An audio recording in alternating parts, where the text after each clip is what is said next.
post these videos that are like a picture of a fashionable outfit. Like I don't pick things that are like, I think they're cute in my opinion, right? But I don't necessarily believe that they are or are not appropriate in the salon. And so I'll post that, and then I do like a green screen of it, and I say like yes or no, like appropriate to wear in the salon. And recently I posted one that like, it was black pants with like a chunky belt and a cropped hooded sweatshirt. So super cute, very on trend in my opinion. I love fashion, but like also like I'm not the fashion police. Like I just think clothes are fun. I did go to fashion school, like whatever, right? I like fashion. So it's fun for me, and we like it. And as salon owners, honestly, dress code and wardrobe is a huge challenge. It can be, depending on how it's handled, and it's a huge part of the culture, right? So it's relevant. I bring this content to my Instagram and we talk about it, right? If you've probably seen some of my posts, and thank you if you've commented, liked, or whatever, right? Or if you don't follow me on Instagram, like, let's hang out, right? Like there's a lot of conversation that goes on there as well. Okay, so I got a comment on one piece of this sort of content where that was the outfit that I posted, and I said yes or no, like does this count in the salon for your dress code? And then I put on top of it, I put, or is this one of those outfits that you like silently eye roll when it walks through the door? And I got like, I was like, oh, are the trolls coming? Like, they're not trolls, these are like my people, and they're kind of coming for me. I was like, well, if I get canceled over this for a silent eye roll, like, good gravy, right? But ultimately, like, that's fine too, if that's what happens, because like, we got businesses to run. But the point of this conversation is that this person said, I date gaff, and she said it, all the letters. I'm like, hey man, like, okay, whatever. What, like, can we just get out of this trap? Or like, can we not be so shallow that like what we're wearing dictates like our quality of work? Or can we like, I got like kind of like multiple comments like that. And like, if somebody silent eye rolls me, like I don't want to work with them, like this sort of vibe. And I was thinking like, okay, fair point. Like hey, discourse is welcome. So, and all opinions are welcome on my page, like 100%, because it makes us think, and all of the opinions are valid. Yes, yes, yes. But here's a point that matters to you as a salon owner. Maybe as a salon owner, you don't want to work with somebody that you eye roll over what they wear because they don't understand what they're there to do. Like, as a salon owner, we have standards we have to maintain. As a salon owner, there are pieces to the whole that it is our responsibility to maintain and set that standard. Like, it's not just a free-for-all. Like, if you want to go to the Ritz-Carlton, they have a uniform for a freaking reason. So that the experience is the same for the client. Like, do we not?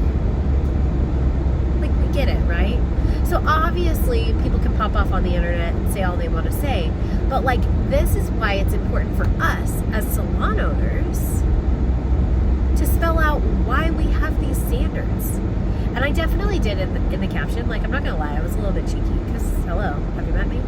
But I don't care. Like, it's okay that I show up that way in life because it's who I am, number one.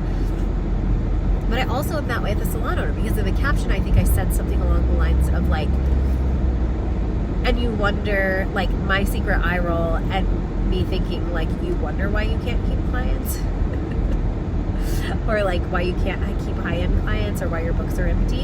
And it's like, yeah, because it's part of the whole thing. And so like, the comments are valid, and like, I do agree that like, we shouldn't be judged on our physical appearance, and we shouldn't be judged on what we're wearing, and our value shouldn't be tied to how we look. And like, if you're hearing a tone in my voice, I don't mean for there to be one, but like, I mean, we work in the freaking beauty industry. Can we just like level that? Like, it's a little bit shallow sometimes because people want to look a certain way so that they feel good, and like, if you look a certain way, it helps them believe that you can achieve and get there.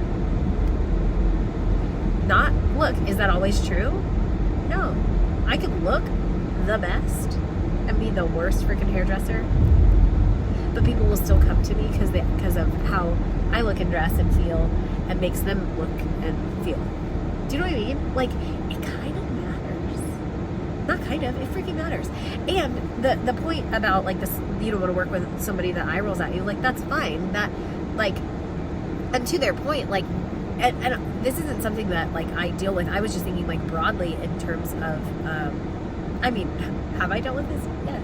That's how I know how to write about it. But it's not something that we deal with often because it's part of our culture that we show up and that we respect our clients, the experience that the salon gives, and we're not even like that high end. It's just like, come dressed. And that's why I said in the caption, like, this outfit is totally acceptable to wear at my salon. Like, you can wear a crop top if you want to wear a crop top, and if you feel good in it and it works for you and the types of clients you're trying to bring in, and I know the clients that we're trying to bring in as a salon, like, that works.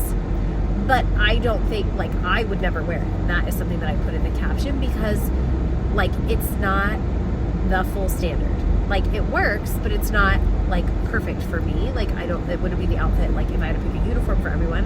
And not everybody feels comfortable in a crop top. Not all clients feel comfortable with you in a crop top. Like, it's just flipping, like,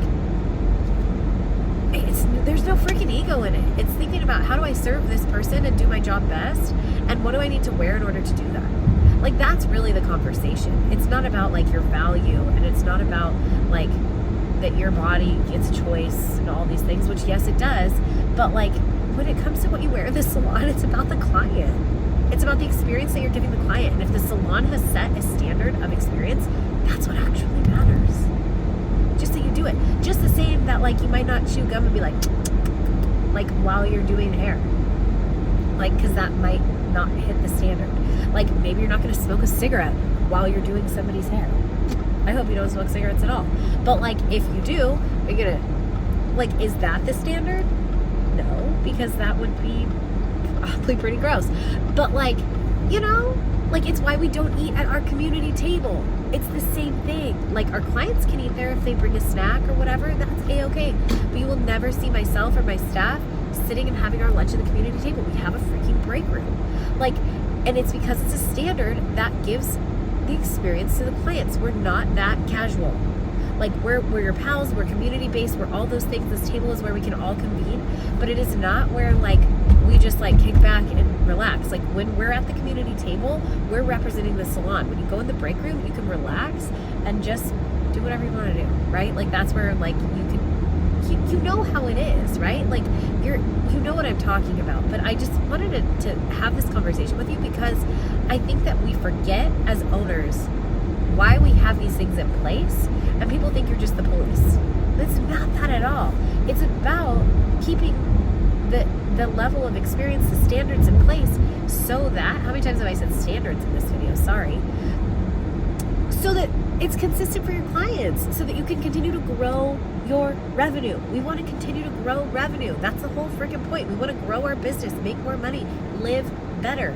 Same thing we want for our teams. And so if our team doesn't quite understand that and thinks they don't give a flying F word about a salon owner that holds a standard or that crushes their creativity with a dress code, guess what? It's probably not the right salon across the board for them, because they're not going to respect the other things that you want to put in place. You know what I'm saying? And frankly, the people that wrote those comments, I don't know if they are or not salon owners, you know? I don't believe that one of them specifically was, for sure, is not a salon owner. But I'm like, that's cool. You probably work by yourself, and that's probably a really good thing, because you set the tone, your clients know what to expect from you, and that's great. And if she wanted to open a salon, she could do it that way, and it would be fine if that was the I'm trying to think of another word, I can't do it, the standard that she wants to set. Do you know what I mean? Like, that's okay. It's fine. Whatever you want to do is actually fine. And if you're like someone that doesn't want to have a dress code, that's fine too. But how about, like, what is the overall experience and what do we need to wear in order to meet that experience? I don't have a dress code, but we have a you do you all the way. So, like, if you're crunching granola, no makeup, hair's natural and whatever, like, great, but you show up clean and ready to roll. You don't have last night's crunchy granola hair on. Do you know what I'm saying? And if you, like, are someone who wears a ton of makeup and like that's your personal standard of presentation, then like you do it. You show up for your clients however you set the tone on what that is. But we don't show up in our jammies one day and last night's clothes yesterday or tomorrow, and like, you know, like we just show up in a way that is professional to whatever it is that we're offering. And as a primarily rental salon, I think that's appropriate. But tricky in a rental salon because you can't tell people what to do, and that's why it has to come from the culture.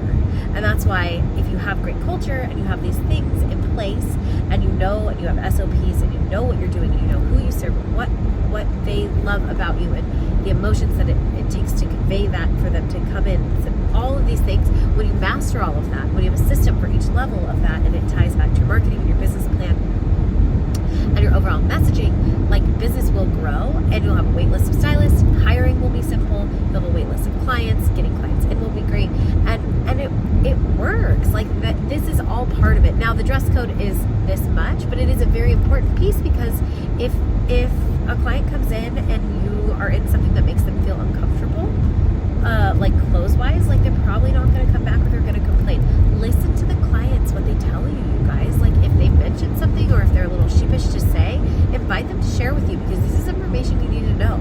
If they're brave enough to tell you, you need to be brave enough to listen because it's tough. It's tough. It's hard to get feedback, but you don't want to miss the feedback and have it be detrimental to your business because you weren't willing to hear it. You know, like I know that's hard. I know it's hard. I hate getting negative feedback. What you say is, oh my gosh, thank you so much for sharing that. I am gonna like really think about that, and if I have any follow-up questions, would it be okay to ask you? Put it back on them and then change the subject. Change the subject. But you better freaking write it down, and you better remember that this is something that you need to address because these things come up so that you have opportunity to correct it, and if you just ignore it and stick your head in the sand, it doesn't happen. And the same thing goes if you're just going to ignore it and not address the conversation with your clients as well. Because look, at the end of the day, this is what it's about. Are the clients happy? Is your staff and stylists happy?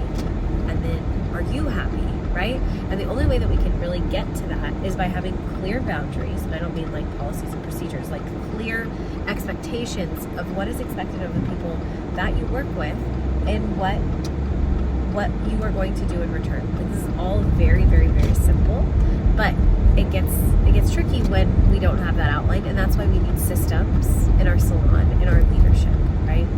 What I want to say also is that somebody said, this made me laugh on the same post. She said, well, my salon, this is a salon owner, has a dress code. We have all black, and we can't find stylists and we can't find clients. She goes, maybe I should loosen up.